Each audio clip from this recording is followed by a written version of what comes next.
중요한 내용이 어떤 내용이냐면은 사후 관리 방법들. 그 다음에 사후 관리를 할 때 문자를 보낼 때 그 문자 한 글자에 의해서 여러분들은 수강료를 빼고도 남을 정도의 굉장히 중요한 내용들입니다.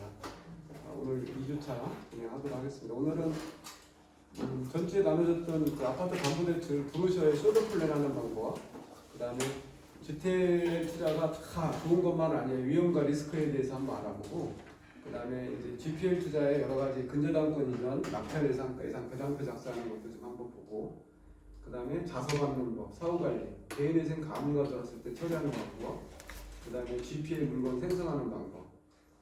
다음 주에는 이제 절세 방법인데, 실제로 이제 종합소득세 신고라든지 대부업을 냈을 때 어떻게 경비 인건비 처리를 효과적으로 효율적으로 할 수 있는 방법, 그 다음에 이제 전자소송하는 방법, 신광인 대표가 와서 이렇게 진행을 합니다.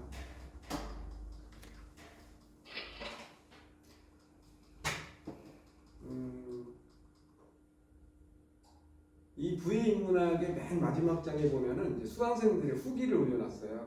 여기 보면은 이제 그 퇴직한 교장 선생님께서 그 교장 선생님 한 350 정도 나오고 그 사모님이 한 400만 원 좀 넘게 나오는데 그분 두 분이 이제 제가 은행에 근무할 때 지점장실에 오셨어요. 그래서 이제 저도 몰랐는데 이제 이분이 그 퇴직금의 이제 일부를 이제 그 교도소에 영치금으로 넣어주시는 일을 하셨는데 돈이 더 필요한 거예요.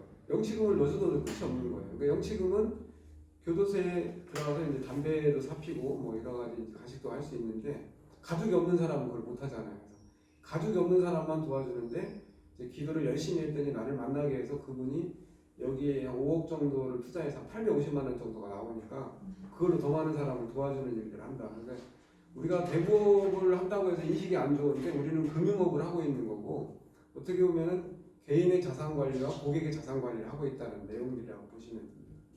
그래서 어렵게 일하지 않고 실제 현명하게 투자할 수 있는 방법이 우리는 제가 보기에는 금융업이에요. 제가 봤을 때는.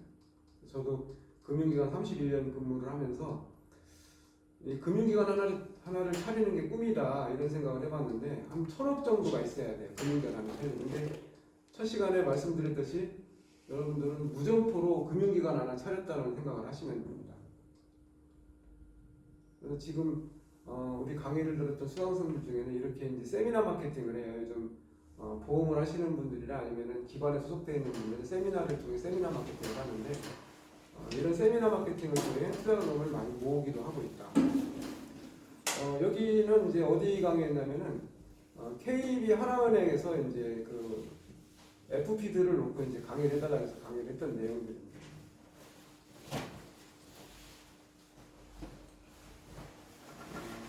이분은 이제 박상원 소장님이라고 가정경제연구 소장님이셨는데 이분이 개인의 자산 관리를 해주시는 분이에요. 이분이 아침마당에 출연해서 이제 고객의 자산 관리를 해주는데 이분이 오셔서 이렇게 사인해주고 개인의 자산 관리를 하시는 분들을 저는 많이 소개를 해주고 있습니다. 그래서 저도 조만간에 이제 아침마당에 PD하고 작가들을 알고 있다 해서 조만간에 출연하려고 이제 이런 인문학 강의를 많이 쓰고 있는 내용들입니다. 전 시간에 말씀드렸지만은 이쪽은 이제 상주 사무실이에요. 상주 사무실에다가 상주 여러분들이 사업자를 내려면은 이게 고정 사업자가 있어야 되거든요. 상주 사무실 옆에는 비상주 사무실에서 이렇게 진행을 하고 있는 거고.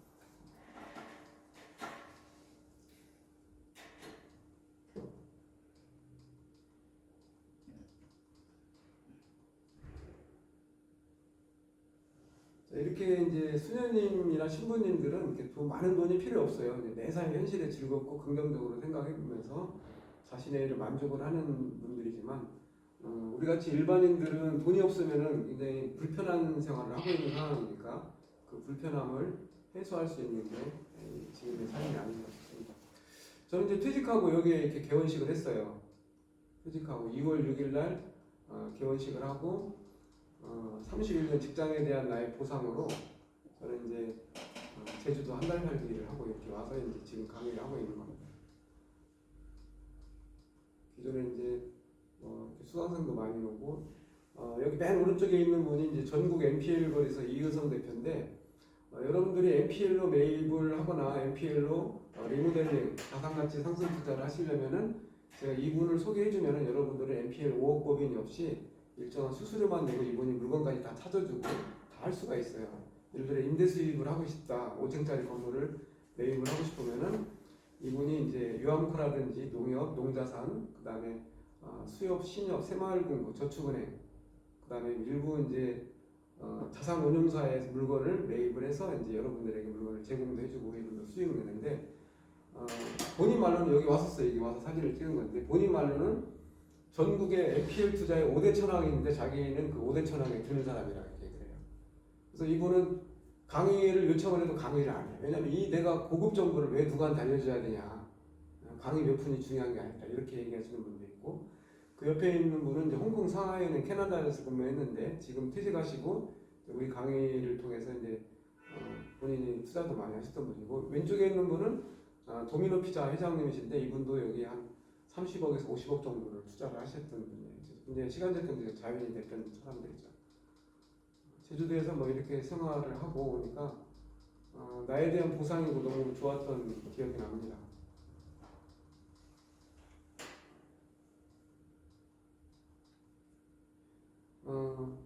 제가 감동받았던 순간들이 이제 이렇게 생각을 해보면은 우리 아이들이 태어났을 때, 그 다음에 제가 박사학위를 받았을 때, 그리고 과거에는 제가 입사를 했을 때 그 감동의 순간이었지만 지금은 퇴직을 하고 제 인생의 이막을 살아야 돼요. 여기는 모든 분, 어느 분들도 퇴직을 하셔야 되거든요.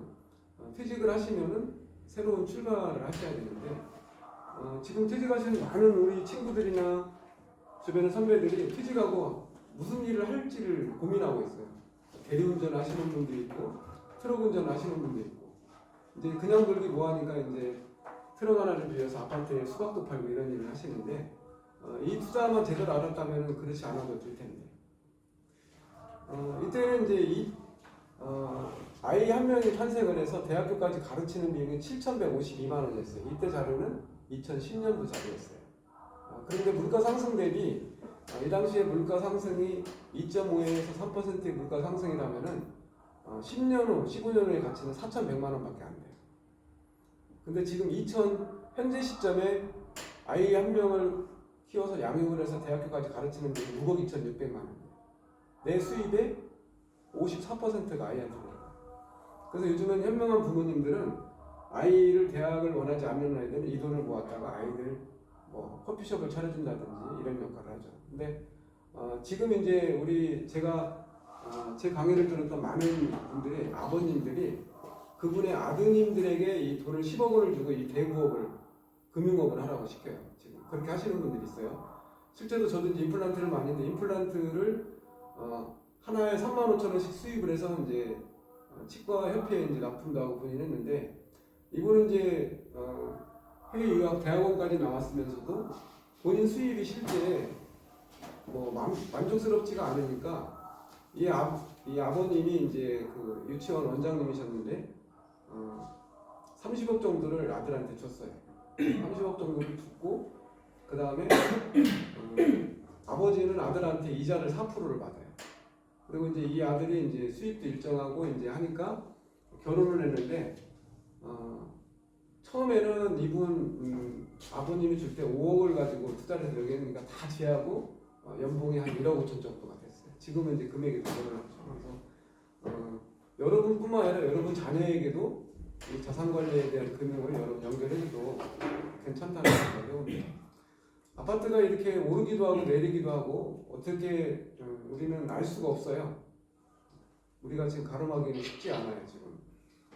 지금 현재 이제 새 정부가 들어오면서 어떻게 부동산이 움직일지 아무도 예측할 수가 없습니다. 근데 어쨌든 부동산을 사든 뭐 토지 28개 지목을 사든 어쨌든 여러분이 현금을 소유하고 있으면은 저 낮은 가격에 여러분들이 매입을 할 수가 있어요. 지금 이제 정년이 63세로 연장이 된다 하래요. 지금 정의당에서 정년을 63, 65세로 연장을 하려고 하는데 정년을 하고가 문제죠. 이제 그나마 이제 우리는 기득권 세력이 조금이라도 공부만 했으면은 좋은 직장 취직도 하고 이랬는데 지금은 쉽지가 않죠.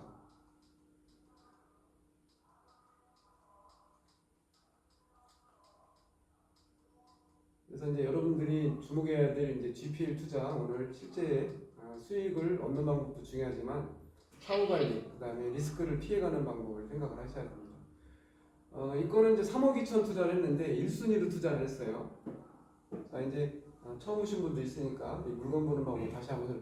KB 시세가 4억입니다. 이 KB 시세가 4억인데 이 KB 시세의 주의점은 뭐냐면 여기 상한가는 4억 1천인데 KB 시세는 4억이에요. 근데 이 KB 시세는 매주 금요일 날 가격 변동이 있어요.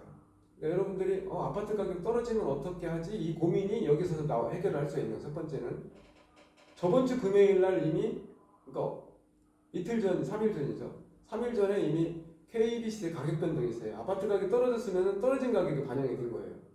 거기에 80%를 맞춘 거예요. 3억 2천. 이거 같은 경우는 3억 2천 투자를 하고 당시에 이제 1순위로 대출을 받아서 이 당시에는 21에서 24%가 최고이자였는데 560만 원을 받는 거죠. 그래서 여기는 매매가도 있고 다 이렇게 표시를 해줬습니다. 그리고 비고란에 보면은 이 사람이 개인 자영 사업을 하고 5,600만 원의 연봉자이면서 배우자도 4대 보험 가입 직장인의 연봉이 4,400. 이렇게 부부가 수입이 있는 사람들은 이자가 밀리질 않아요.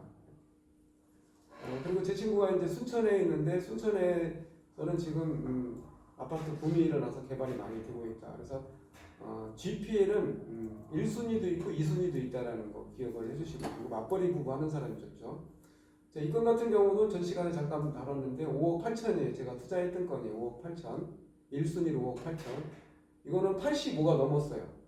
자, 85가 넘는 방법은 여러분들이 이거 위험하지 않을까 고민하고 계시겠지만 85가 넘는 거는 이 송도 신도시의 미래 가치를 보고 투자를 했던 거, 그리고 지금 이 사람이 마스크 공장을 하고 있다라는 거, 그리고 1순위라는 거, 그리고 5억 8천 투자를 하고 150% 근저당 설정해서 8억 7천 8억 7천 근저당 설정을 했는데 이 사람이 마스크 사업에 잘못 뒤늦게 이제 참여를 하는 바람에 이자를 못 냈어요. 이 김현주라는 사람은 부산에 살고 있는데 송도 신도시 아파트 가격이 오를 거라는 생각으로 여기 아파트를 사놨던 거예요. 근데 이게 지금 경매가 들어갔어요. 경매가 들어갔는데 8억 7천에 5억 8천에서 8억 7천을 빼면은 차익이 얼마예요? 8억 7천 빼기 5억 8천이면은 2억 9천의 연체이자를 다 받을 수 있는 거예요. 1순위라. 왜? 이 당시에 KB세가 6억 7천 5백이었는데 상한가가 7억 1천이었네요. 근데 이 당시에 이 금액이었는데 지금 12억 13억이가 이 아파트가. 그러면 경매에 넣어도 8억 7천 다 받을 수가 있죠. 그러니까 이런 것들은 이자가 안 들어와도 그냥 기다려도 되는 거죠. 연체이자까지 다 받으려고. 그래서 여러분들이 한꺼번에 이 받기를 부담스러웠다 그러면 8억 7천에 근저당을 NPL 법인에게 팔면 돼요. 왜냐하면 NPL 법인들은 이자제한법 3.5에 여기에 가산이 묶여있는 거예요. 지금 현재 아파트가 3.5거든요. 근데 3을 더하면 6.5 이상 못 받아가요. 근데 이거는 이 당시에 24%가 최고이자였기 때문에 24%를 받아받을 수가 있어요. NPL 법인들이.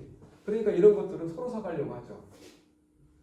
그래서 이런 것도 하나로 이제 2억 9천까지 연체이자를 다 받을 수 있다. 2부이자를 당시 최고 5억 8천에 이렇게 이제 미래가치가 있는 것보다 소득이 있는 것들은 담보비율이 좀 높아도 여러분에게 유리한 이유는 뭐냐면 85까지 해주는 금융기관이 없어요.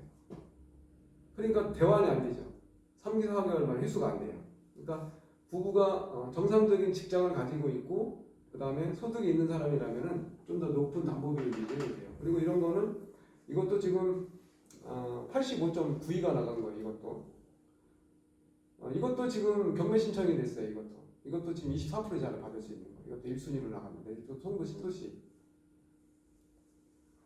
자, 이런 거 같이 이제 많은 분들이 이제 이런 얘기를 해요. 100억을 가지고 왔는데 100억이 물건이 있냐 그러는데 이게 13억이거든요. 이런 물건들 한 5건이면은 100억은 그냥 날라가요. 근데 여러분들이 13억까지 투자를 안 하니까 이런 물건들을 안 올려주는 거죠. 여기 보면은 3호선 옥수역 역세권 35m면은 초역세권이에요. 그리고 금호역 더블 역세권이고 781m. 이런 것들은 1순위 같은 경우는 좀 더 담보비율이 높여도 여러분에게 손해보는 건 없다. 이것도 구리에 있는 거 3억 2천 1순위로 나갔던 거 81%까지 해줬어요.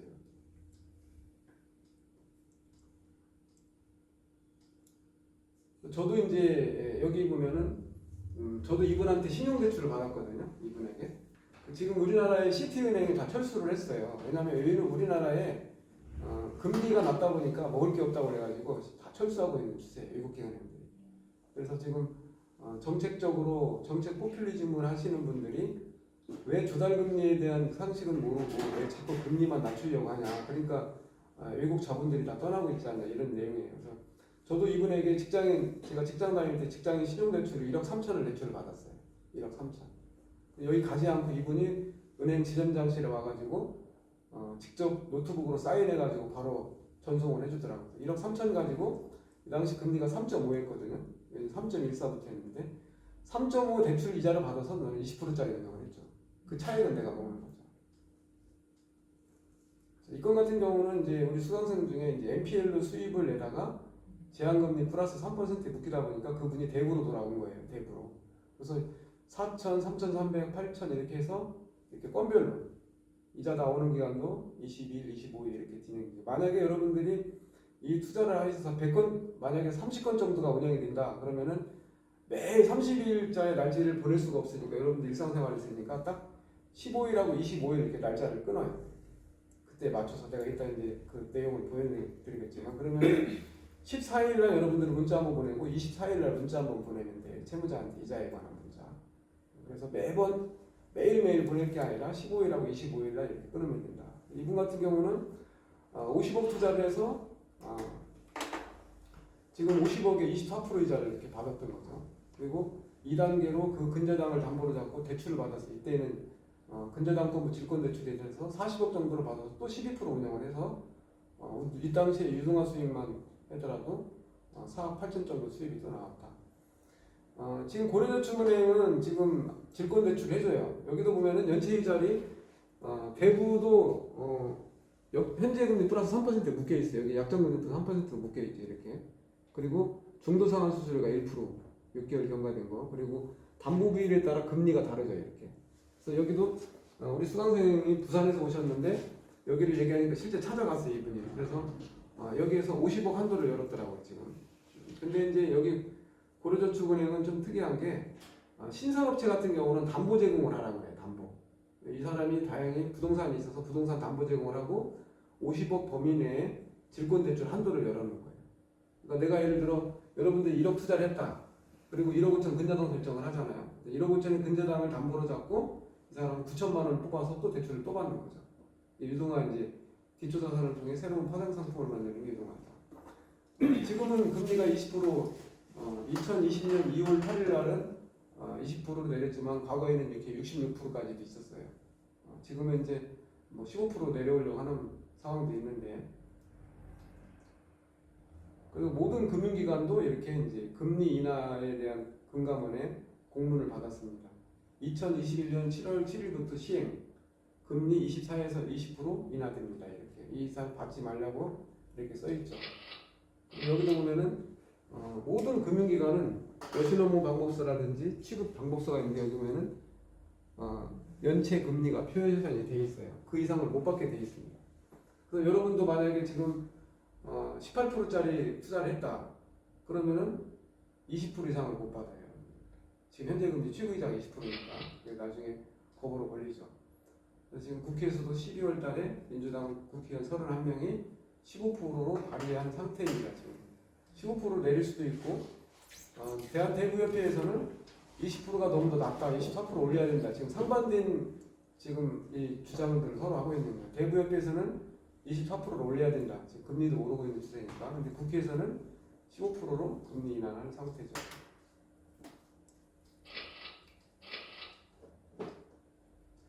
자, 이 건 같은 경우도 이제 우리 제가 아시는 효성 AMC 박경원 대표가 NPL로 돈을 많이 벌었어요. 지금도 NPL로 이제 돈을 못 버는 경우도 있지만 이분 같은 경우는 이렇게 아파트 담보대출 1번 같은 경우는 서울 중랑구 신내동의 아파트인데 제가 이렇게 만들었어요. 이 표를 1순위가 현대캐피탈이고 2순위가 세종저축은행인데 세종저축은행의 근저당 채권을 NPL로 매입을 해온 거예요.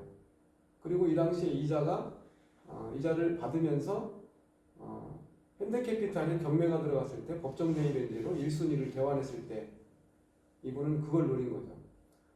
이 당시 현재금리도 24%였었는데 24% 이자를 받는 거예요.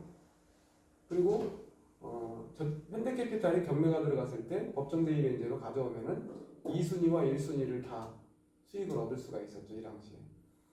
그래서 제가 이제 이거 예산 배당을 써는 거예요. 여기 KB세가 2억 6천 중에 중랑구의 매각가율이 95%였어요. 95.6 가나서 2억 4,800에서 1순위 원금과 이자를 빼준 금액이 3,700이 남아서 제가 대출을 2천만 원 해준 거예요. 그러니까 이 사람이 세종저축은행, 템코에서 세종저축은행을 인수해서 템코 근저당을 효성 AMC가 가져오고 지금 이제 효성 세종저축은행이 지금은 뭐 상상인 플러스라든지 이렇게 이제 이름이 명칭이 바뀌었는데 이렇게 해서 2,500 근저당 채권을 사온 거를 제가 2,000을 대출을 해준 거예요. NPL 질권 대출이라고 해서 제가. 그래서 이분에게 이제 정체적으로 했는데 여기 보면은 이제 이렇게 1,500만 원짜리도 있어요. 그래서 1,900만 원짜리를 매입을 해서 제가 1,500만 원 대출해줬어요. NPL 근저당권 질권 대출을. 근데 내가 1,500만 원이 없어서 왜 이걸 대출을 받냐 그랬더니 지점장이 모르시는 말씀이라고 돈이 돈 버는 구조이기 때문에 어떻게든 돈을 만들려고 이렇게 한다고 이런 얘기를 하시더라고요. 이게 여러분들이 원하는 유동화죠. 자, 이게 이제 서구 마전동에 있는데 이 내용에서 여러분들을 잘 한번 열심히 보셔야 됩니다. 자, 아파트 근저당 채권 3억 2,500만 원을 매입을 했어요. 2억 1,900에. 자, 여러분들 이게 대입변제하고 똑같은 거예요. 자, 이 서구 마전동의 아파트인데 3억 200짜리 감정가 나온 게 2억 3,950만 원 낙찰이 됐어요. 여기 보니까 세종저축은행 대출금을 그러니까 세종저축은행이 채권자죠. 여기 세종저축은행이 근저당 채권을 J1A 캐피탈 대부가 매입을 해온 거예요. 자, 여러분들은 이게 법정 대위 변제를 여러분들이 이해하시는 건데 대위 변제에는 임의 대위 변제가 있고 법정 대위 변제가 있어요. 임의 대위 변제는 채무자의 동의를 구해야 돼요. 근데 법정 대위 변제는 채무자의 동의를 구하지 않아도 되지만 우리 이따가 서류를 보여드리겠지만 이 2순위 근저당 대출할 때 대위 변제 동의서, 대위 변제 승낙서를 다 받아놓고 우리가 대출을 해줘요. 그러니까 여러분들이 돈이 있다면은 아까 세종저축은행 채권을 2순위로 나갔던 사람이 1순위 대위 변제하고 근저당권 변경을 해서 채권자 변경이 된 거예요. 그러면은 지금 여기 이 근저당 채권을 매입을 하고 세종저축은행에서 질권 대출을 받았어요. 여기 보면 OK저축은행에서. 자, 그러니까 이 채권을 매입하고 이 채권을 담보로 잡고 대출을 받았기 때문에 내 돈 10%만 있으면 돼요. NPL 질권 대출에. 자, 그럼 과연 우리 같이 지금 이 대출한 2순위 대출도 하고 1순위 하는데 2순위 대출을 했을 때 이 사람이 과연 대위 변제를 안고 수익을 배당을 받을 건지를 한번 볼게요. 여기서 중요한 거는 여러분들이 이 대출을 지금 하고 있잖아요. 2순위 대출을 하고 있는데 1순위가 경매가 진행됐을 때 1순위를 대위 변제를 해서 근저당권 변경이 할 수 있는지, 할 수 있다라는 걸 보여주는 거고, 그리고 경매가 들어갔을 때 배당을 받을지, 또 하나는 이걸 근저당 채권을 담보로 잡고 저축은행에서 대출을 받았다는 거예요. 근데 근저당 채권이 설정 금액이 다 들어갔죠. 그리고 이 담보를 통해 또 대출을 또 받았어요. 이렇게 두 개를. 그러니까 법정 대위 변제를 하더라도 돈이 있어도 되지만 없어도 질권 대출을 통해서 이렇게 가능하다. 자, 가상으로 예상 배당표를 로봇이 이렇게 만들었어요. 경매 비용 0순위로 빠지고 1순위 물건에 관한 순위에서 1순위 세종저축은행은 매입한 J1 NPL 대구가 2억 3,400에 배당을 먼저 해주고 그 다음 나머지 잔액이 9,100만 원인데 131만 5천 원밖에 안 됐어요. 자, 여기는 보면 여러분들이 주의할 게 채권 최고액을 이미 배당을 해줬단 말이에요. 로봇이, 가상 로봇이. 채권 최고액이 아닌데 그러다 보니까 2순위권자가 9,100을 못 받아요. 근데 가상으로 만들 때는 여러분들이 이 대출금이 내가 7천만 원 대출해주고 9억 9,100만 원 근저당 설정했는데 이걸로 봤을 때는 내 돈 7,800만 원이 없어지네, 손실이네, 이렇게 생각을 하겠지만 실제로는 이 세종저축은행의 약정금리 플러스 3%밖에 못 받아가기 때문에 후순위가 안전하다. 자, 배당표를 통해 한번 볼게요. 자, 최근에 매매된 사례가 국세청에 이렇게 나와 있어. 국토부 실기예보가에 있고, 그 다음에 여기에 보면은 1주 전, 한 달 전, 3개월, 6개월 전에 매매가도 이렇게 다 나와 있어. 3억 2천. 그리고 여기 이제 문건 접수 처리 내역에 보면은 채권자 변경 신고가 들어갔습니다. 이 채권자 변경 신고가 들어갔다라는 거는 세종저축은행 근저당을 내 앞으로 변경을 해서 채권자 변경 신청됐고, 그 다음에 질권자 우선 배당 동의서가 들어가죠. 그리고 질권자가 경매 신청을 하려면은 질권자 경매 신청 동의서를 여러분들이 받아놓으면 돼요. 그래서 제가 이제 작년에 신협에서 질권 대출을 받을 때 신협 직원이 저한테 질문한 내용이에요. 질권자도 경매 신청을 할 수 있습니까? 질권자 경매 신청 동의서를 받아놓으면 가능합니다. 여러분도 마찬가지입니다. 자, 배당표를 한번 볼게요. 자, OK저축은행 채권을 매입을 했기 때문에 OK저축은행 배당금을 받고 3억 2,500이 채권 취고액인데 2억 800 원금과 이자를 다 받았어요. 자, 가상 로봇이 근저당 설정 계약서에 배당표를 작성할 때는 3억 2,500을 다 해줬어요, 여기에. 근데 실제로는 원금하고 이자를 제하니까 2억 880만 원밖에 배당을 못 받아간 거예요. 그리고 이 사람이 우리가 후순위 대출한 거 질권 대출에 관한 거를 다 받았죠. 그러니까 1순위, 2순위 한꺼번에 받은 거예요. 한꺼번에 신청을 했기 때문에, 같은 데기 때문에. 그리고 OK저축은행이 질권자가 우선으로 먼저 배당을 받았어요. 그래서 여러분들이 근저당에 관한 질권 대출을 하고 나갈 때 질권자가 우선적으로 배당받는다는. 자, 이거는 왜 OK저축은행이 질권자인데 왜 먼저 배당을 받았을까요? 여러분들이 질권 설정만 하고 그냥 가만히 있으면은 여러분에게 배당 안 해줘요. 포인트는 뭐냐면 여러분들이 질권자 우선 배당 동의서를 받아서 법원을 제출을 해야만 질권자 배당을. OK저축은행에서 근저당권부 질권 대출을 해줄 때 질권자 우선 배당 동의서를 받아놓고 채권계산서 신고하면서 같이 들어간단 말이에요. 그래서 질권자 우선 배당 신청을 하고 나머지 돈은 본인들이 이렇게 받았다라는 내용입니다. 그리고 여기 보면은 감정가 3억 200, 현재 시세 3억 2천. 그리고 설정 금액 3억 2,500을 1순위와 후순위 1순위 2억 3,400의 세종저축은행, 2순위 대부업체가 투자한 9,100만 원에 이 기준으로 대출 금액이 2억 5천에서 대출금 잔액이 2억 1,922억 9,011원을 다 주고 NPL로 매입을 해도 실제로 연체이자와 경매 비용을 대하고 다 나왔다. 제가 이제 GPL 투자를 함에 있어서 낙찰 예상가와 예상 배당표가 중요하다고 그러는데 여기 보면은 낙찰 금액 대비 경매 비용 차감하고 예상 수입 경매 비용 차감하니까 질권이자 대하고도 6,900만 원 정도 이상 수익이 생겼어요. 근데 실제로는 여기서는 그 이상을 받을 수 있었던 건 애당초에 경매 채권에서 대출할 때 3억 2,500으로 다 청구했으면은 굳이 이자 계산이나 변경 연장을 할 필요가 없었어요.